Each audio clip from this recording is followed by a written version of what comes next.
دنیا کا ذہین ترین انسان کون تھا؟ اس کے دماغ کے اسٹرکچر میں کیا غیر معمولی تھا؟ ایٹم بم بنانے کا طریقہ دنیا کو کس نے دیا اور مرنے کے بعد اس شخص کا دماغ کس نے اور کیوں چرایا؟ آج ہم آپ کے لیے لائے ہیں انتہائی دلچسپ اور انوکھی بایوگرافی جو کہ البرٹ آئنسٹائن کی زندگی پر مبنی ہے۔ اسے دنیا کا ذہین ترین انسان مانا جاتا ہے۔ اس کا آئی کیو لیول عام انسانوں سے کئی گنا زیادہ تھا، یہاں تک کہ اس کے دماغ کا سٹرکچر بھی عام انسانوں سے تھوڑا مختلف تھا۔ دنیا کو ایٹم بم بنانے کا فارمولا بھی یہی بتا کر گیا تھا اور اس نے فزکس میں بے تحاشا دریافتیں کی تھی۔ تو آئیے اس دلچسپ زندگی کا تفصیلی جائزہ لیتے ہیں۔ البرٹ آئنسٹائن 14 مارچ 1889 کو جرمنی میں پیدا ہوا۔ جب یہ پیدا ہوا تو اس کا سر اس کے باقی دھڑے سے بڑا تھا۔ یہ اب نارمل تھا اور اس کے عزیز رشتہ داروں کا خیال یہ تھا کہ آئنسٹائن زیادہ دیر تک زندہ نہیں رہ پائے گا۔ لیکن یہ بات کوئی نہیں جانتا تھا کہ جس کے بارے میں وہ یہ سوچ رہے ہیں کہ یہ مر جائے گا، اس کا کام اسے رہتی دنیا تک زندہ رکھے گا۔ یہ بچہ 4 سال کی عمر تک بول ہی نہ سکا۔ اس کے گھر والے پریشان تھے کہ آخر ان کا بچہ کیوں نہیں بولتا۔ ان کا خیال تھا کہ شاید آئنسٹائن گونگا ہے۔ جب آئنسٹائن 4 سال کا ہوا تو ایک دن یہ والدین کے ہمراہ کھانا کھا رہا تھا۔ اس نے سوپ اٹھایا اور پینے لگا۔ پھر اس نے اچانک کہا کہ سوپ بہت گرم ہے۔ یہ وہ جملہ تھا جو آئنسٹائن کی زبان سے نکلا۔ اس کے گھر والے آئنسٹائن کو بولتا دیکھ کر بڑے خوش ہوئے کیونکہ انہیں لگتا تھا کہ شاید یہ گونگا ہے۔ تاہم اب یہ ثابت ہو چکا تھا کہ آئنسٹائن بول سکتا ہے۔ جب اسے اسکول میں داخل کروایا گیا تو یہ عام بچوں کی طرح صحیح نہیں پڑھتا تھا۔ اس کا دماغ کام ہی نہیں کرتا تھا۔ ٹیچرز اس پر زور لگا کر تھک جاتے تھے لیکن یہ کوئی ایک حرف بھی نہیں سیکھ پاتا تھا۔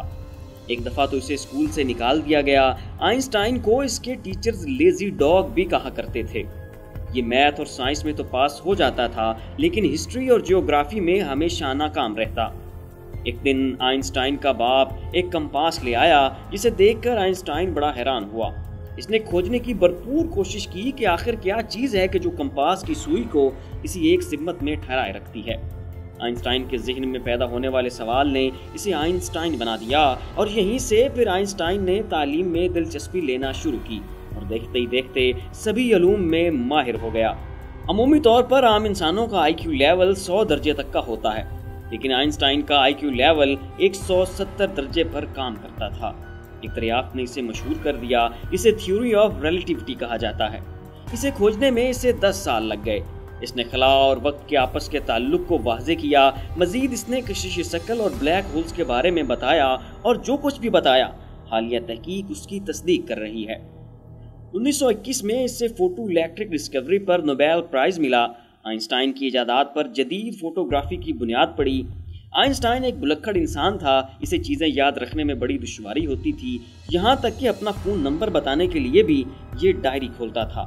جب اس سے استفسار کیا جاتا کہ آخر تم اپنا فون نمبر کیوں نہیں یاد رکھتے ہو تو آئنسٹائن کہتا کہ میں ایسی چیزوں کو یاد کرنے پر اپنا وقت ضائع نہیں کر سکتا کہ جنہیں میں 1-2 منٹ کے اندر ڈائری کھول کر دیکھ سکتا ہوں۔ ایک دفعہ یونیورسٹی میں پڑھانے کے بعد یہ باہر نکلا اور ایک ٹیکسی میں بیٹھا۔ جب بیٹھ چکا تو اسے اپنے گھر کا راستہ یاد نہیں آ رہا تھا۔ اس نے ٹیکسی کے ڈرائیور سے کہا کہ کیا تم البرٹ آئنسٹائن کے گھر کا راستہ جانتے ہو؟ اس شخص نے کہا جی بالکل، ان کے گھر سے کون واقف نہیں، بالکل میں جانتا ہوں، اگر آپ کہتے ہیں تو میں آپ کو وہاں تک اتار دیتا ہوں۔ دراصل اس ڈرائیور نے آئنسٹائن کا تذکرہ تو بہت سنا ہوا تھا لیکن دیکھا ہوا نہیں تھا۔ آئنسٹائن نے اسے بتایا کہ میں ہی آئنسٹائن ہوں، میں اپنے گھر کا راستہ بھول گیا ہوں تو برائے مہربانی تم مجھے میرے گھر ڈراپ کر دو۔ وہ شخص آئنسٹائن کو اپنی گاڑی میں دیکھ کر بے حد خوش ہوا۔ اس نے اسے اس کے گھر اتارا اور کرایہ لینے سے انکار کر دیا۔ ایک دفعہ آئنسٹائن ٹرین میں بیٹھا کہیں جا رہا تھا، اس کے پاس ٹکٹ چیکر آیا اور ٹکٹ کا مطالبہ کیا۔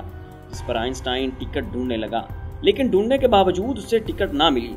ٹکٹ چیکر نے کہا کہ میں آپ کو جانتا ہوں، آپ ہمارے ملک کے عظیم سائنسدان ہیں، مجھے یقین ہے کہ آپ نے ٹکٹ یقیناً خریدا ہوگا، اس لیے آپ ٹکٹ دکھانے کی زحمت نہ کریں، اگر نہیں مل رہا تو کوئی بات نہیں۔ یہ کہہ کر ٹکٹ چیک کر آگے چلا گیا۔ جب واپس آیا تو اس نے دیکھا کہ آئنسٹائن اب بھی ٹکٹ تلاش کر رہا تھا۔ اس نے اس سے دوبارہ کہا کہ آپ کو مجھے ٹکٹ دکھانے کی ضرورت نہیں ہے تو آئنسٹائن نے کہا کہ وہ تو ٹھیک ہے لیکن اگر مجھے ٹکٹ نہیں ملے گی تو مجھے پتہ کیسے چلے گا کہ میں نے کہاں جانا ہے۔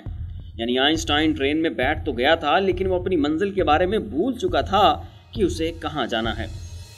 آئنسٹائن ہر آٹوگراف دینے کے بدلے میں $5 اور تقریر کرنے کے بدلے میں $1000 وصول کرتا تھا۔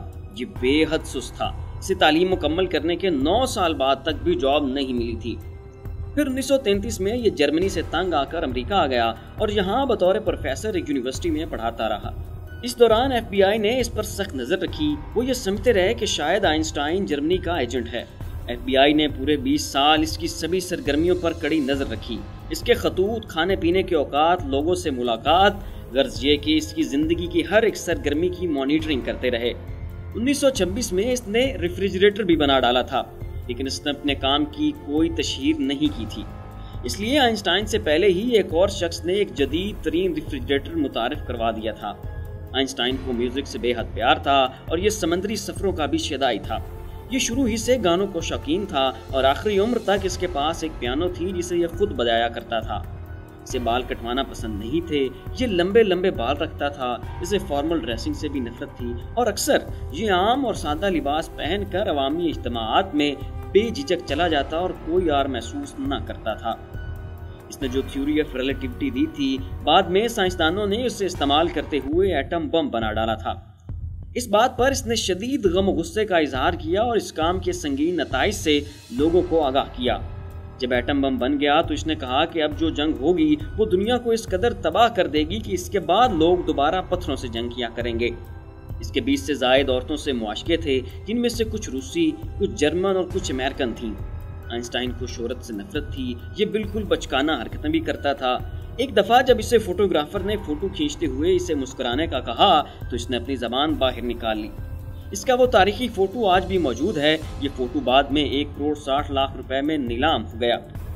جنوری 1954 میں آئنسٹائن نے اپنے جرمن فلاسفر دوست ایرک گٹکائنڈ کو ایک خط لکھا جس میں اس نے اپنے مذہب سے متعلق خیالات کا اظہار کیا۔